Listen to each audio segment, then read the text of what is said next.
iki kigo ukuntu cavutse ku ntumbero ya komine Gitega, aho komine Gitega yari ifise abantu benshi baza kuyitura baza kurondera ico bafasha.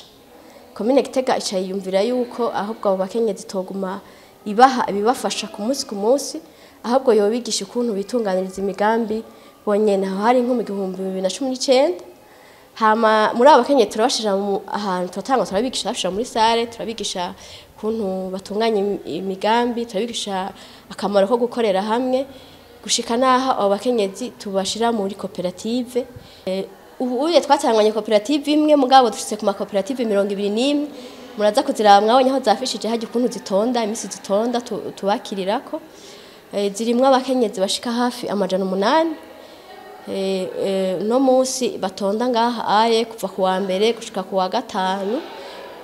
Tubigisha ibintu byo kwiteza imbere, entrepreneuria, kuntu boba autonomisation de la femme, turabigisha nirondoka janye n'amagara meza.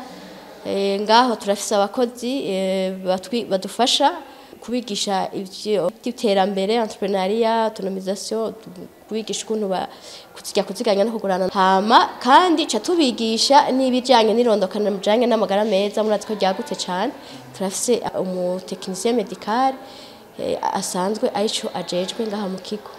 Abo bakenyezi twebwe mu byo turiko turakora byose twisunze akamo k'umukuru w'igihugu kaduhamagarira gukora ivy'iterambere, kandi kugira umuntu mwene gihugu wese yo mu Burundi aronka ico afungura n'ico ashira ku mufuko, ahubwo nyene n'ico ashira ku isoko.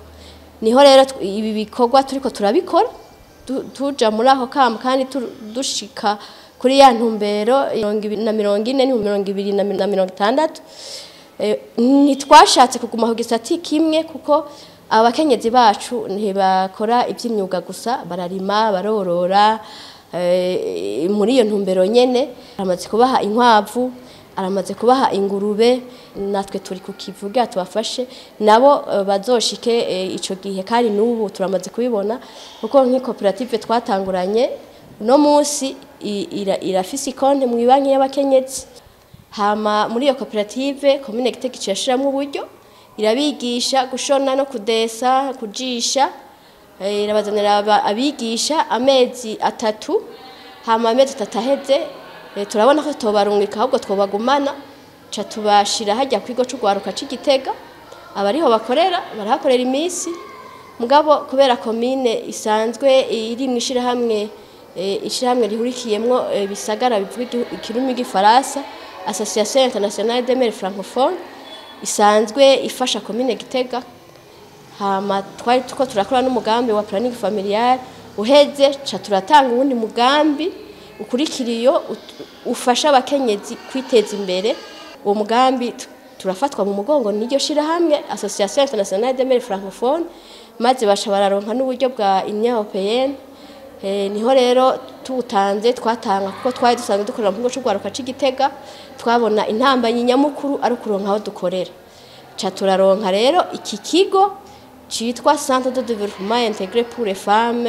Iki kigo rero gica kivuka gutyo, ca dufata abakenyezi, ntitwagiye kubarondera ko muri uwo mugambi hariho kuja guhimiriza abakenyezi kuvyerekeye iterambere. Tuvuye muri izo nyigisho baca baraza rero bazaraza kwiyandikisha, turabaronka basha biciye muri iyi koperative. Akarusho ni kanini, nukuvuga yuko murabona ko turiko turakorera mu nyubakwa nziza cyane igeretse, kandi abakenyezi bariyongereye kubera babona ko natwe twatanguye. Uburusho ni bwishi, dukorera ahantu heza, tuza twambaye neza, twara abakenyezi ba mikoro make.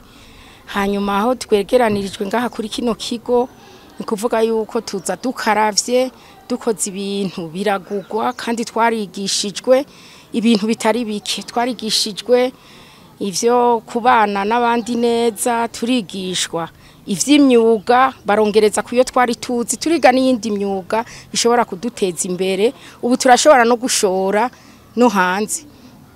Imbere y'igihe umwe wese yarajisha mu kajagari, uza gakoko, uwuzi gutyo no gushona nyene, n'abazi gushona ntibari bazi gushona ibintu bojana mwihayanishwa.